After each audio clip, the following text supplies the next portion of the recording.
Hello, and thank you for tuning in to this episode of Moore's October Rants. Today's episode is titled People Who Try Too Hard to Please Others. This is a topic I think hits home for a lot of people because, let's be real, we've all been there at some point, trying just a little too hard to please someone else. You know what I'm talking about, right? It's that moment when you're bending over backward to get someone's approval, or just hoping they'll like you more if you say the right things, act the right way, or just be someone you're not. Maybe it's because you've got a crush on them, or maybe it's just that need to be liked.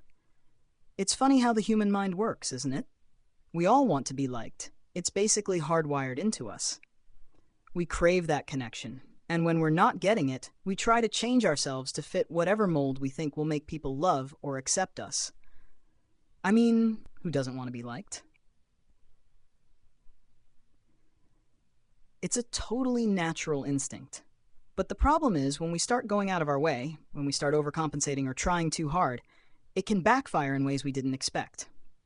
There's this unspoken assumption we make, that if we try hard enough, if we jump through all the right hoops, then we'll get the approval or affection we're looking for. We think, oh, if I just do this one thing, if I say this or act that way, then that person will finally see me and like me. And sure, sometimes it works, right? You put in a little effort, and someone does take notice, and it feels like a win. But here's the kicker. Most of the time, especially when it comes to people worth having in your life, the ones who really matter don't need you to do all that extra work in the first place. And here's where it gets toxic. When you're constantly trying to please others, when you lose yourself in the process of trying to make someone else happy, it can feel like you're chasing your tail, spinning your wheels, but getting nowhere. You can end up in this endless cycle of overthinking, anticipating their every move, wondering if you're doing enough, and trying to guess what will make them happy. It's exhausting. And for what? Here's the hard truth. If someone's not that interested in the first place, no amount of effort, no matter how much you bend over backward, is going to change that. Think about it. No one is going to suddenly fall head over heels for you because you're killing yourself trying to keep them happy. And if they do like you only because of all that effort, well, let's just call a spade here. That's not a healthy connection. You've essentially set yourself up in a transactional relationship where their affection or attention is conditional on how much you do for them. And that's a red flag. Huge red flag. Honestly, why would you want someone in your life if you have to work that hard to keep them there? If you're constantly pouring energy into pleasing someone and they're giving you little to nothing in return, that's not a relationship. It's a one-sided deal, and one that leaves you drained. The people worth having in your life, the ones you should invest your time and energy into, are the ones who like you for you. Not because you're jumping through hoops or twisting yourself into a pretzel to keep them happy. It's important to know when you're crossing that line into trying too hard. If you're constantly bending over backward for someone who doesn't appreciate it, that's a wake-up call. And trust me, it's a big one. You've got to step back and ask yourself, why am I doing this? Why am I putting in all this effort for someone who isn't even meeting me halfway? Is it because you're trying to make them like you more? Is it a self-esteem issue? Are you doing it because deep down you don't feel good enough on your own?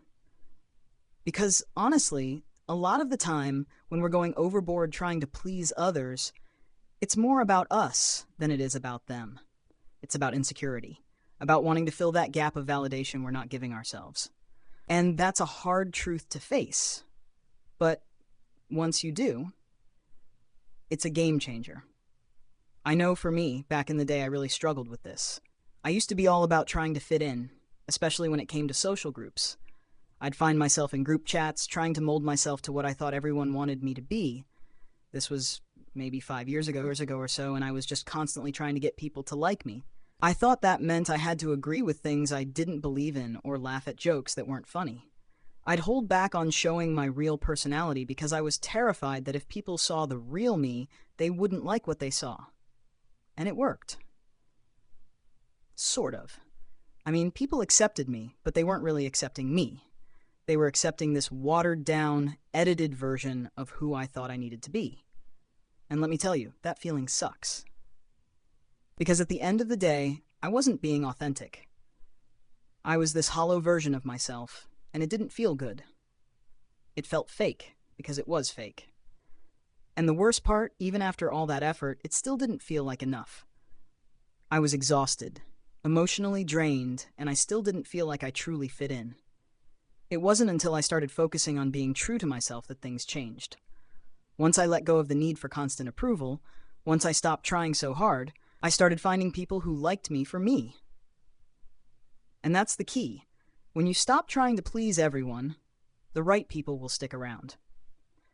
That's why it's so crucial to ask yourself, what am I really getting out of this? If you're pouring your energy into someone who doesn't seem to care or appreciate you, what's the point? What's the end game here? Because at some point, you've got to realize that the people who are truly worth your time will like you without all the extra effort. They'll appreciate you for who you are, not for how much you can do for them. And speaking of overextending yourself, have you noticed how the word simp has been getting thrown around a lot lately? It's become this popular term people use when they see someone trying too hard to impress someone else, especially when it comes to dating or romantic relationships. Now, I get why people use it. It's meant to call out behavior that seems desperate or over the top. But honestly, it's kind of a mean-spirited way to tear someone down, isn't it? Instead of calling someone a simp and making them feel worse, maybe we should take a step back and think about why people feel the need to try so hard. Because usually, there's an underlying reason. People don't overextend themselves for no reason. It's often rooted in insecurity or a lack of self-worth, and that's something that deserves understanding, not mockery. At the end of the day, the most important thing is to focus on pleasing yourself. And no, I don't mean being selfish or ignoring other people's needs. I'm talking about valuing yourself enough to not feel like you need anyone else's approval to be worthy.